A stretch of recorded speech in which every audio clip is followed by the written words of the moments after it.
Magandang hapon! Kumusta po? Narito po ulit ang update natin para sa lagay ng ating panahon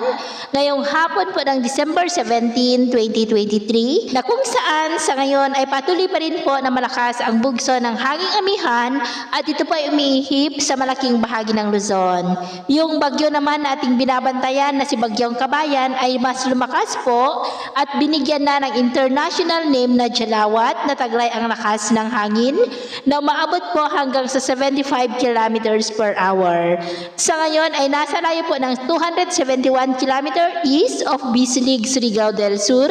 at posibleng mamayang gabi hanggang bukas ng umaga ay nandyan na po sa kalupaan ng Mindanao, particular na po dyan sa may Caraga at posibleng hihina rin po yan pagka landfall dahil po yan sa land interaction, posibleng babalik muli sa pagiging LPA pero patuloy pa rin po yan na magpapaulan sa ilang bahagi ng Mindanao at Kabisayaan. Sa ngayon po ay nakataas ang tropical cyclone wind signal number 1 sa may Visayas, sa may southern portion ng Samar, sa may Basay, Santa Rita, Marabut, Talalora, Villarreal, Pinabacdao, the southern portion po ng eastern Samar, sa may Maydolong, City of Borongan, Kinapondan, Giwan, Lawaan, Balaginga, Lorente, Giporlos, Salcedo, Balangkayan, General MacArthur, Hernani, Mercedes, ganon din po sa may Leyte, sa southern Leyte, Bohol, sa may Camotes Island. Signal number 1 rin po sa ilang bahagi ng Mindanao, sa may Dinagat Island, Surigao del Norte,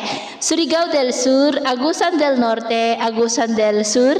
the northern portion of Davao Oriental, sa may Katil, Boston, Baganga, ganon din po sa northern portion ng Davao de Oro, sa may Moncayo, Laak, ganon din Misamis Oriental, sa may Camiguin and the northern portion of Bukidnon, sa may Impasugong, Malitbog, Manolo, Fortit, Sumilaw, Libona, Baungon, Kabanglasan, at sa may City of Malaybalay. At dahil naman po sa amihan ay maulap rin ang kalangitan with isolated rains dito po sa malaking bahagi ng Cagayan, ilang bahagi ng Cordillera, La Union, Bicol Region, Oriental Mindoro, at dahil po sa shear line ay may mga isolated rains rin sa may Northern Samar, ilang bahagi ng Panay Island at Bacolod.